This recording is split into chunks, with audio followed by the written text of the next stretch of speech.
Today we're gonna talk about chemical reactions as an introduction to reaction stoichiometry that we will discuss later on.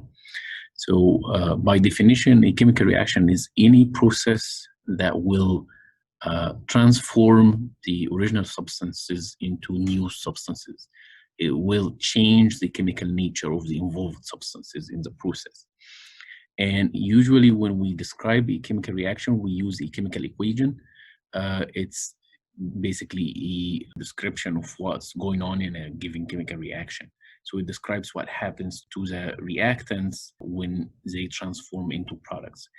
We can just simply describe what's going on in words, like for a reaction between hydrogen and oxygen to make water, we can write an equation with words where we write two hydrogen molecules combining with one oxygen molecule to make two water molecules.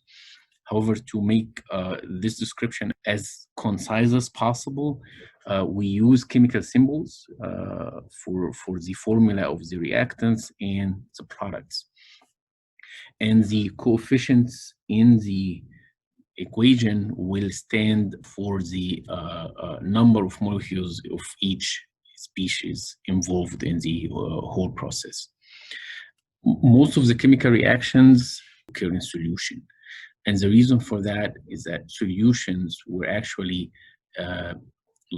move the components or the molecules of the substances apart and will make them move freely and give them a higher chance to bump into each other and interact with each other, which is not possible if you simply mix solids together.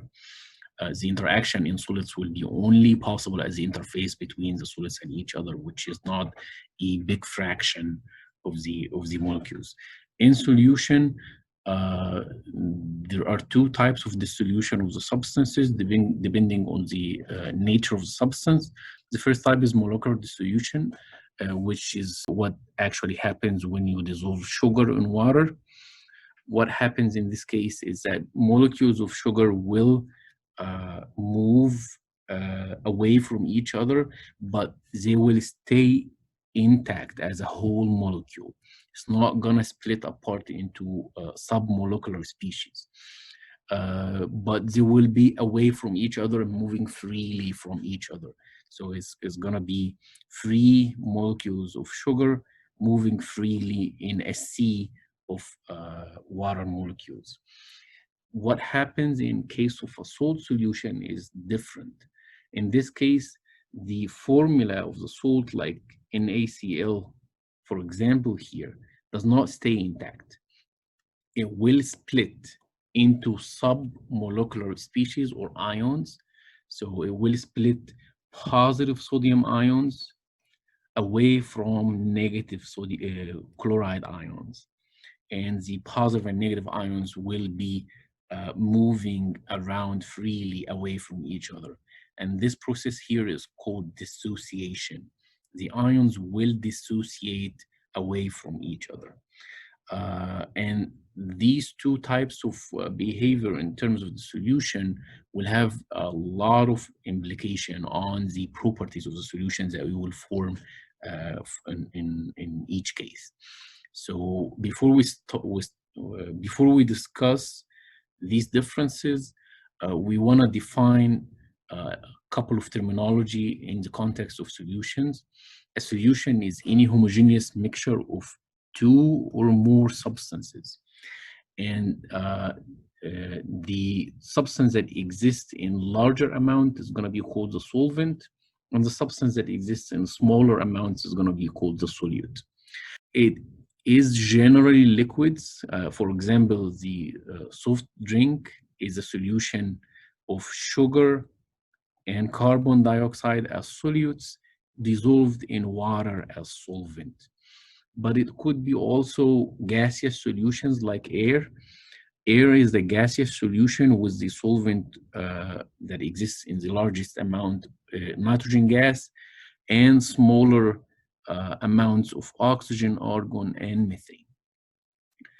And as we said, the process of dissolution can be described by an equation like the one shown right here, where it tells you that the substance transforms from the solid phase, denoted by S in parentheses, to a dissolved phase, denoted by AQ, standing for aqueous. And in this equation here, it describes a dissolution that does not split or break the substance apart. The molecule of sugar stays the same in solution as it was in solid state. When we use the same description to describe what happens in terms of dissolution of a salt, it's going to be different.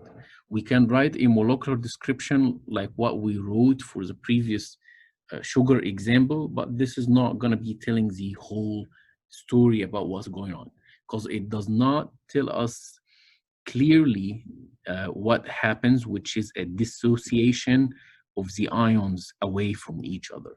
So that's a more accurate description of the process, and it's called the ionic equation describing dissolution. If we try to write the ionic equation to describe the dissolution of something like magnesium bromide here, it's gonna be producing magnesium ions plus bromide ions. But here, 2 stands for 2 ions in the formula, which means it's gonna produce 2 bromide ions in solution. And we indicate that these are dissolved using AQ in parentheses to stand for aqueous species. Same thing for the second example here, same thing. The ammonium ions will split apart from the sulfate ions. Both of them will be aqueous. And the subscript here means that we have 2 ammonium ions will be produced in the dissolution process. And based on these 2 different behaviors of substances when it gets dissolved, we will get 3 situations. The first one is no dissociation at all. Complete molecular dissolution, where the substance will stay as a molecule in the liquid or in the aqueous state as it was in the solid state, which is the case for sugar solutions, for example.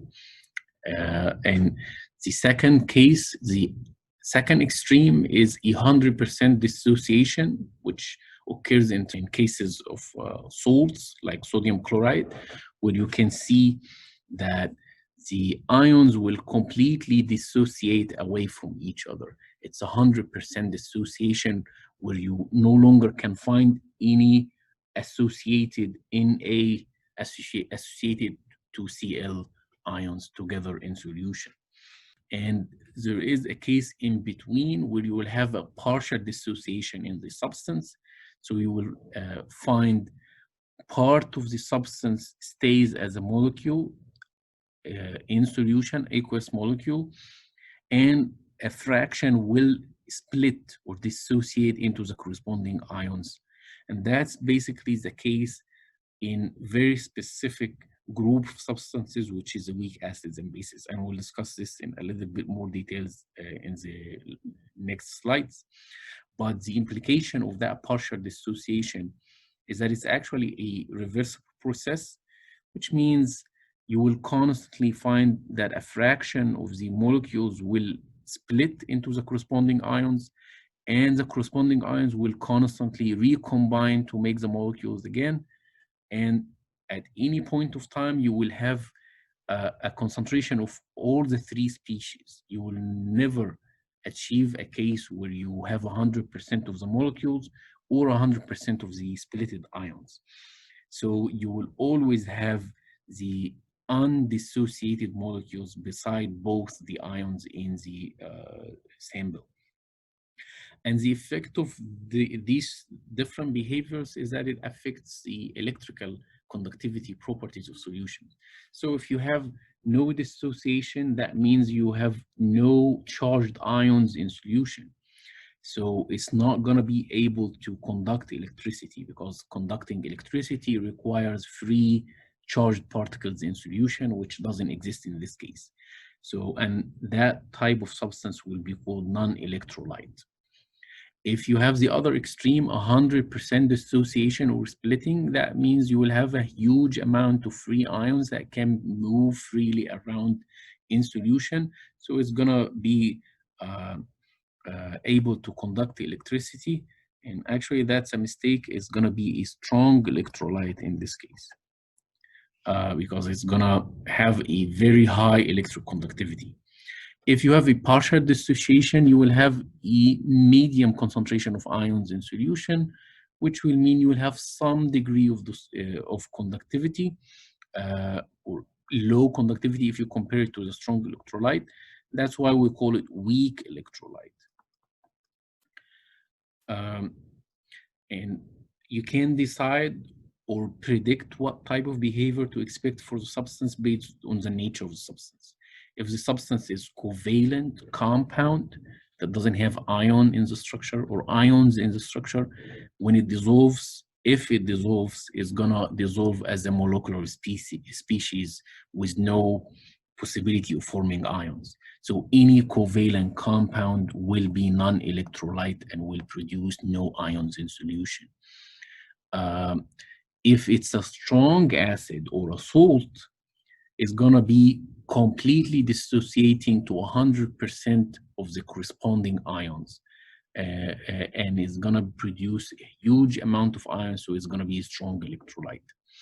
If it's a weak acid, or so weak acids or weak bases will have partial dissociation in solution, so they will behave as weak electrolytes. So the only way you can decide or predict the behavior of the substance when it dissolves is by memorizing the list of strong acids and bases and being able to identify ionic compounds. Those are going to be the substances that will be strong electrolytes in solutions.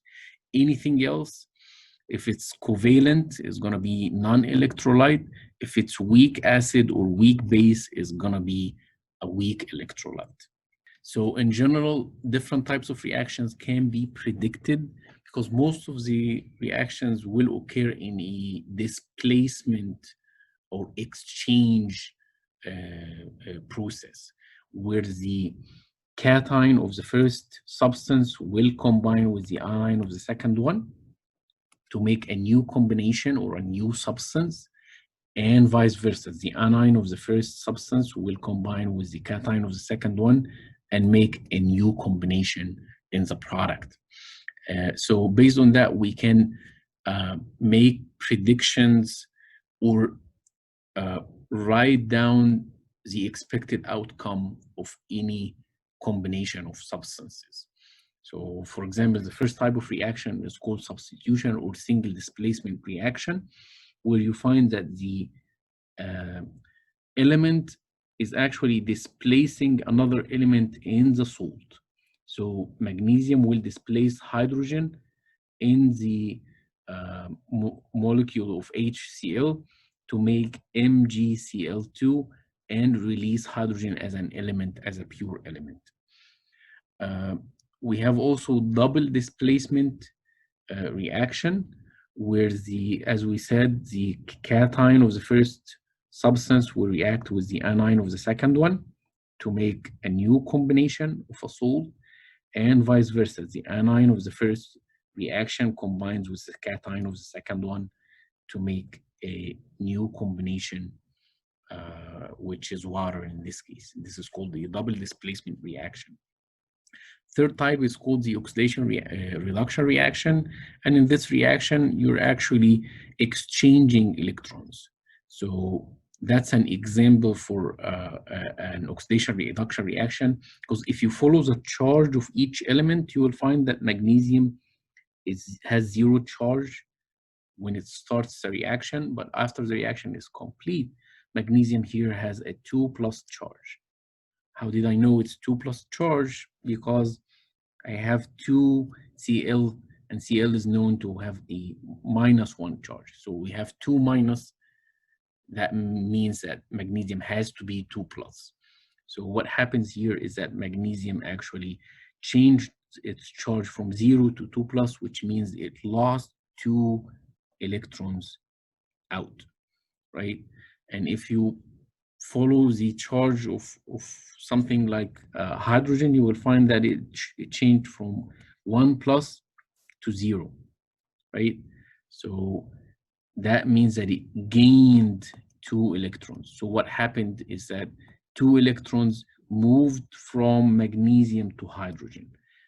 If an electron transfer takes place during the reaction, that reaction is called an oxidation reduction reaction. The fourth type of reactions is called combination reactions, where you start with a larger number of substances that combine together to make a smaller number of products. And the opposite is decomposition reaction, where smaller number of reactants will produce larger number of products. And as you can see, a certain reaction could be more than one type. For example, that reaction here is a substitution reaction, and it's also an oxidation reduction reaction. And that's equally possible for any other reaction, that it could be more than one type of a reaction.